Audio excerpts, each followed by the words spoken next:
I have no clue what the deck was. They didn't play anything.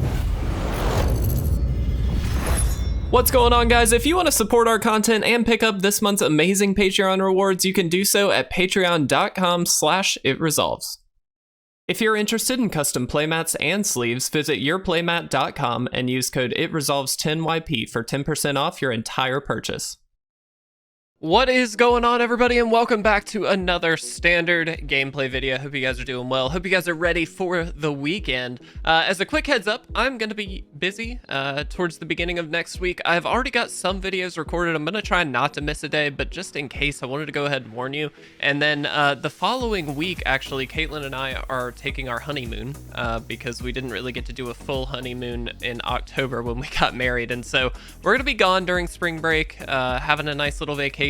I'm still going to try and get some videos out, do not worry, but I just wanted to give you, again, a little bit of a heads up just in case, because I just don't know what I'm going to be able to get done in that time, because I do have some work stuff that's going on towards the beginning of next week. But all that aside, we're talking Mono Red Goblins today. So as a good rule of thumb, anytime I do, or a new set comes out, I do like to review specific decks that we have already seen in the meta, and kind of relook at some of those cards and some of those decks. And some of them get upgrades, some of them don't. We saw not too long ago the mono green Stompy list that I did not play very well. Didn't really get too many upgrades, but Mono Red Goblins did, in my view. And I thought, you know, now's a really good time to try that. I don't love goblins as an archetype. Having practiced with this, I feel like it's pretty good. But in general, it's just not my favorite. I don't love playing it that much. But it is something that you might be interested in playing. And so I thought, hey, let's give it a shot here. So just to clarify some of the upgrades that this deck got, and I do believe they are upgrades. First and foremost, the Crucible of Defiance. These legendary lands have seeped their way into most every deck that they can fit. And for good reason. They're just nice little extra tech that you're allowed in the format, so it's certainly a good option to have. We do have Fable of the Mirror Breaker, which does create a goblin, but it also smooths out our mana and helps filter our draws, which is something that, really importantly, goblins needs. And so this is, I think, one of just the best cards for the deck. Now, worth noting, because it's a little bit slower overall, this isn't something that we've done the full 4 of. We've only gone for 3 in this version of the list. That could be played with, of course. But it is a really, really powerful card. The trick is that on 3, you'd like to be playing something like a Hobgoblin Bandit Lord, a Hulking Bugbear, something that represents quite a bit of damage. And this does not necessarily represent any immediate damage. However, in the long term, this helps you kind of smooth out into the mid game, which is something that the Goblins deck really suffered from in previous iterations. All the rest of the 3 drops are the same. Of course, some really powerful threats here. 2 drops are basically the same. The only thing that I would suggest is the Run Amok is a little bit like hit or miss. It is an option, but crucially, it's an attacking creature, gets +3/+3 and trample. So you can't just use this as like a block buff or anything like that, which is okay. We're trying to be aggressive, so I think we can use these a little more aggressively anyway. But it is just something to think about. It does work pretty well with like a Hobgoblin Captain, you know, some cool stuff there. Kumano, Faces of Kakkazan, I hope I'm saying that correctly, is another new addition. Now, I know this is not a goblin. However, on turn 1, this does represent some early damage. It also allows counters on your turn 2 play, if you can get it. And then it does come down on turn 3 and truly represent a 2/2 haster. And if it trades with a creature, that creature is exiled, which right now is really important. Even for things like Shambling Gas, Eye Twitch, things like that, things that you don't want the opponent to get back, you can get those off the field if they decide to block. So this is a very good aggressive threat you can get down early. And then the rest of the 1-drops are pretty much the same as well. We do have 4 Den of the Bugbear, 1 Crawling Barrens, which is kind of interesting, but I do really like it. And then, of course, just 16 basic mountains. But that's the deck, guys. Goblins is relatively straightforward. We do have a little bit more tech now that, again, I'm hoping we get to highlight for you today. But overall, it should be about the same. Let's run it through a few games. Let's see how we do. Hopefully, we can get some wins and have some fun and kick off the weekend right. All right, guys, here we are for game number 1, and this is a pretty easy keep. Another land would not go amiss, but we have got quite a number of our powerful 2-drops, so I'm very happy with this. We'll definitely keep. Guys, as we're jumping into game 1 here, I just want to remind you, we do have some awesome collection update videos going up every single Saturday. We are going on week, what, 5, I think, right now? Week 4 or 5, maybe? And I'm really enjoying the series. You guys have really responded well as in addition to that and seem to be really enjoying it. And so I just want to say I really do appreciate it. Do look out for tomorrow's video. We have got some awesome new cards to add to the binder. And again, share your stories as we go through this. I highly, highly encourage you guys to check that out and see what you guys have to offer. I think we do attack. They're probably... Oh, they're just gonna... Not what I expected. Okay, I'm gonna Battle Cry Shaman here. Both that and the Hobgoblin Captain I think are very reasonable opportunities, but I like the ability of giving haste if we can get there. And so getting this down early and then being able to haste some stuff out seems pretty reasonable. All that to say, I mean, this is all speculation because I'm not the best when it comes to goblins, so we're all going to be learning today. Okay, first things first, we attack. Again, we are the aggressive deck. They have snow-covered swamps. We fully expect that they're going to have some kind of like blood on the snow play or something along those lines. And so at this point, I'm perfectly happy to just go in for as much as we possibly can. Interesting. Okay, so they're just going to double block here. We get to deal 1 damage to them, and then they get to learn. And then we'll probably just go ahead and play a Hobgoblin here.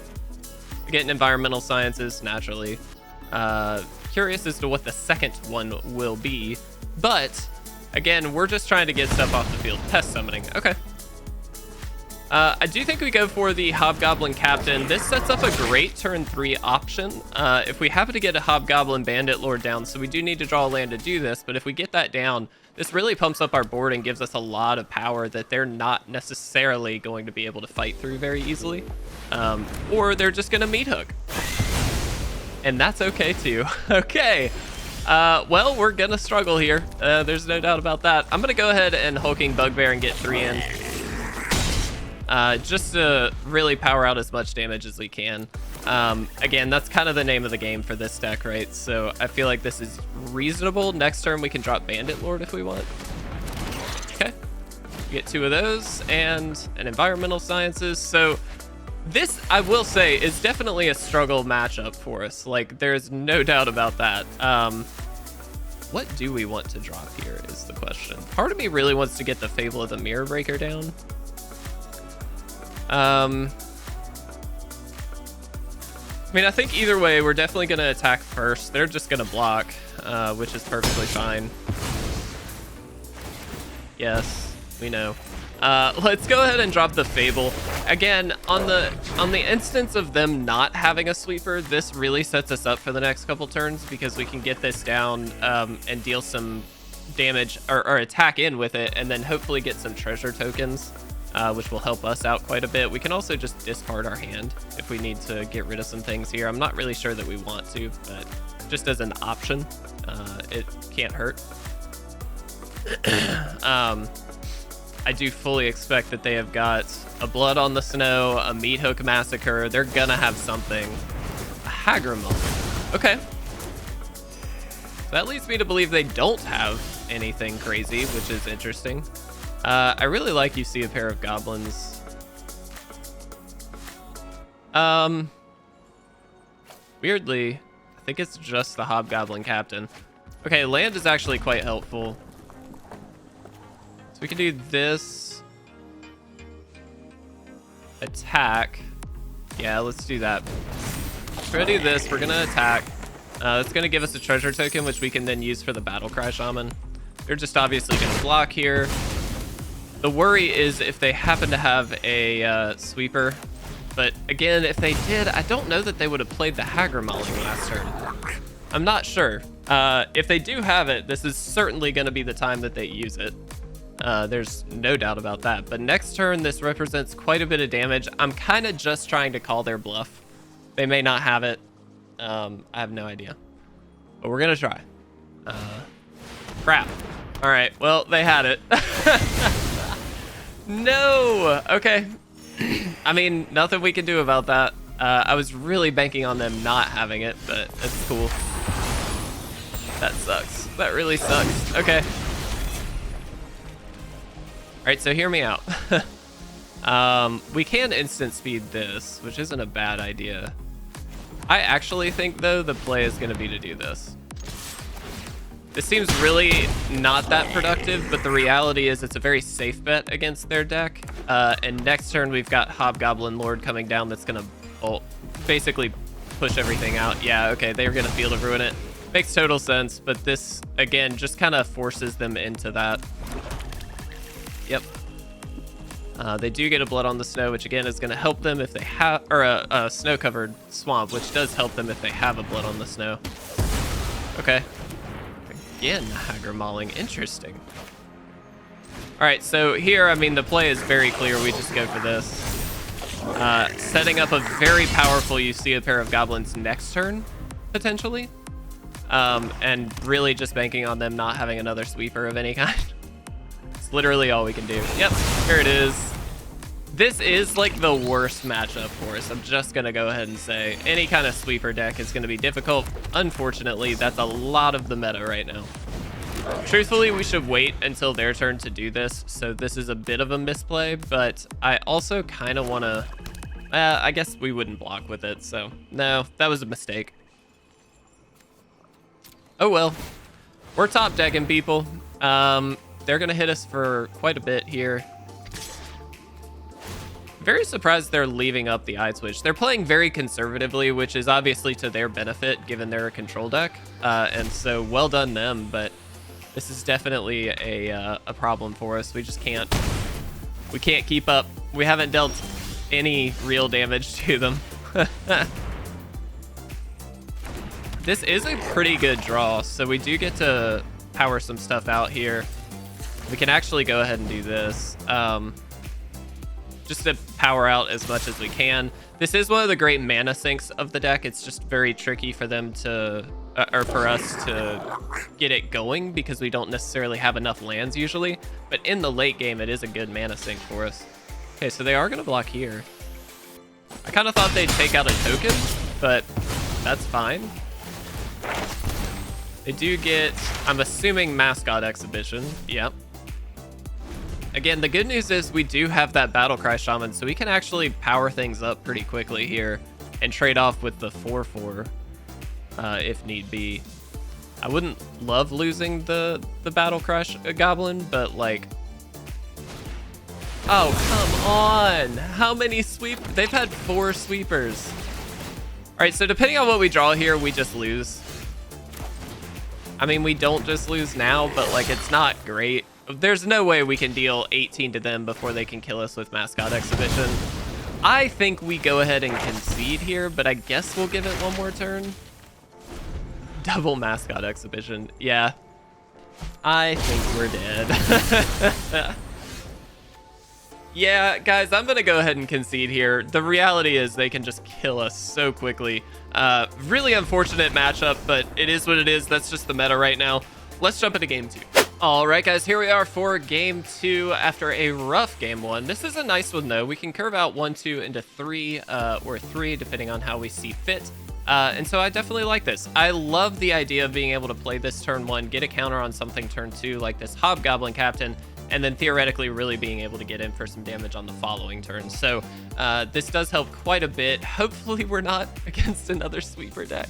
I mean, I will just say this is the downfall of goblins, especially right now, is that sweeper decks, which there are plenty of them right now, are very, very difficult to deal with. I mean, a Meat Hook Massacre just wrecks us. So it is something to consider if you decide to play this deck, that you may have trouble against those kinds of things. It is what it is, you know, like you just got to go with it. But that's just the reality of the meta right now. And so that is to the detriment of goblins, obviously. But let's see what the opponent wants to do here. This does lead me to believe like maybe Naya Runes, which is a very strong deck and one that we are gonna try and outpace, but it is pretty difficult. If they've got like a naturalist, they can life gain a little bit. You know, they've got options. Okay, again, I think the plan hasn't changed. We just try and curve out as best we can. This is gonna come in with a counter on it, which is phenomenal. And then next turn, it actually does attack with that 6 power. So we've got the pack tactics actually active. Curious they're not doing too much here.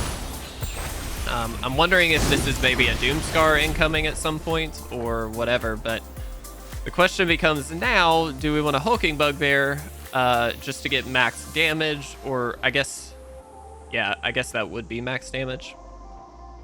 Or do we want to get the Fable down just so we can start getting some treasure tokens and then hopefully doubling up? I'm going to go max damage here. With the green-white combo, I'm curious to see how this plays out. I think just getting as much in as we can and then saving that Hobgoblin for the next turn when we can maximize it even more is probably the best option. I mean, we do have lethal this turn, technically. So I'm very curious as to what they might have here. They have played absolutely nothing. And still, stone cold nothing. 4, 5, 6, 7, 8, 9. So that kills if we want to go that route. But I'm going to try for the Hobgoblin here. I have no clue what this is. Do we just win? I have no clue what the deck was. They didn't play anything. But we did it. Yeah, go us. That was so strange. All right, let's jump into a game 3. All right, guys, here we are for game number 3. This is a weird one.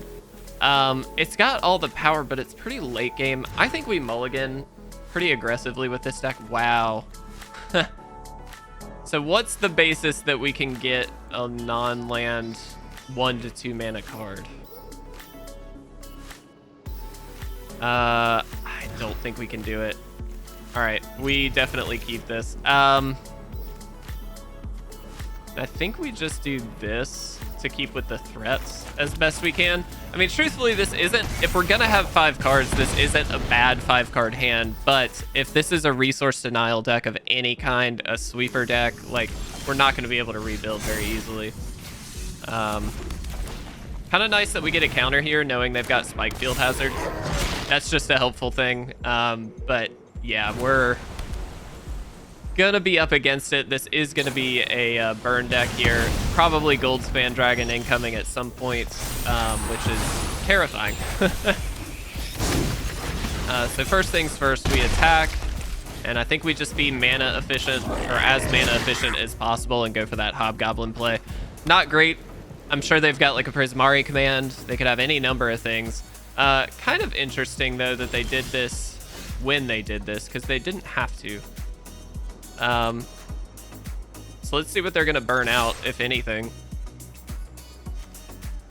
I fully expect they've got a Prismari command here. Yep, there it is. So they're going to get a treasure token. I do expect Goldspan Dragon then to come back next turn, or to come down next turn. They might have been able to kill this as well, but I think they're, as rightfully so, going to be prioritizing their own board, I think, over killing a 2/2. So, let's see if they've got the land. They may not have the land, which isn't, I mean, truthfully, this deck is so efficient that they're running, the Is It deck, that it's not really going to matter. But there's a world where they just brick, right? Totally. All right, unexpected windfall. Again, kind of awkward that they're playing when they're playing. They don't have to. This is all instant speed. I guess they were probably trying to find a land, though, so maybe that's why. Come on, give me a land. Please give me a land. That's not a land. Okay. We might be able to kind of get them here. We'll see. Yeah, I'm gonna go ahead and do this. There's no reason not to. If they want to, they can kill the Charger. We still get a damage in at them, but, you know, it is what it is. It's just the best thing we can do. Keeping in mind, again, Run Amok is a card that can only target an attacking creature, so it cannot be used defensively. Might as well get the damage in while we've got the mana to do it, since nothing else in hand is really doing anything. It's just a matter of, can we speed this out? And chances are, we got to deal 9 damage against an Is It deck that we know has quite a bit of burn, including Prismari Command as well as Dragon's Fire here. They've even got Fading Hopes that they can efficiently just bounce some stuff. So here they're going to probably do that. on the... Well, I don't know what the right call is here. That might have been it. The etching would slow the damage race down a good bit more. But maybe they can just kill the etching. They might have like a play with fire. Something along those lines. Jeskai, huh? So this could very well be the Show of Confidence version. Okay. Show of Confidence is a really good card and a very scary one that can go off pretty quickly. So we kind of just have to hope they don't have something to hit with it. But I mean, we're drawing terribly. We have no lands. So at this point, the only solace that we have is the fact that, or the only hope that we have is that we draw a land, we can get them down to a number that is like reasonable enough where we could just draw another one of these and like ping them for one at some point. But they've got so much mana now. I mean, that's a land. So what do we do? So I actually think the play is Hobgoblin because this is hasty and we can just kind of wait for a moment where they've tapped out and kind of get them, potentially. While this only deals an extra point of damage, essentially, this turn, it's something. Okay, cool. Well. All right. Cool. Whenever you cast a spell, choose up to 1. So they just get to bounce everything. Look. There's a world where we sneak this out. I don't know how. I doubt it's even gonna be possible, but we could potentially, with the Hulking Bugbear, make something happen here. I'm glad we did what we did with that in mind, because they can bounce these things, but we can just then play the Hulking Bugbear and get an attack in if we want. So I do this, bounce this. Here's the trick though. We do get to ping them for, well, no, just for 1. Dang, if we could ping them for 2, we could have gotten them into lethal range with that Bugbear. That would have been kind of sick. That's all I'm saying. This is a pretty interesting game, actually. Surprisingly. Yeah. So we hit them. Man, I wish this had stuck on the field during that whole process. 2 damage to them would be such a bigger deal than 1. I wish we had burn in the deck. That's one thing Goblins doesn't really get room for, is a lot of burn. Which makes sense. I mean, there's a reason for that, but it's just one of those things that would be really sick if we could. Oh, my goodness. All right, what do we think they could have? I don't know, but dude, we're just gonna go for it. If they have a counter spell, that's gonna really suck.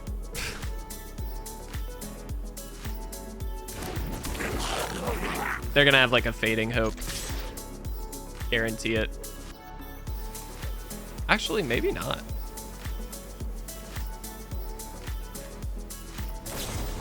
Oh, cool. All right, yep. All right, so how do we win? Can we win?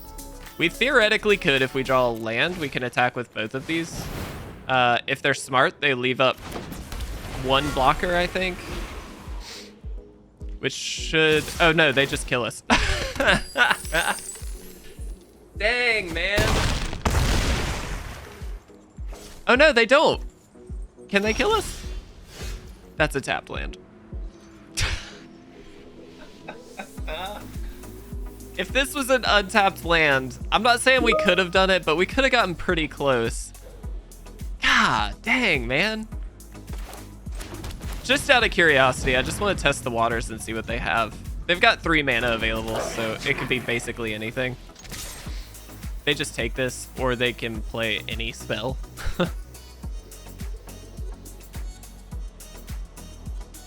Yeah, just do the thing. All right.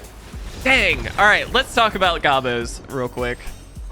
All right, guys. So unfortunately, only got 1 win with Goblins. I don't think that's the like out of the norm for goblins right now. Here's my thing. Goblins as a deck is actually, like, in a vacuum, I don't think that bad. I actually think it has a lot of tools it needs to do pretty well in a basic meta environment. Like, throw it into anything, it might have a chance. It does have a little bit more tech now, in my opinion, and so I do think there's ways you can dig yourself out of situations.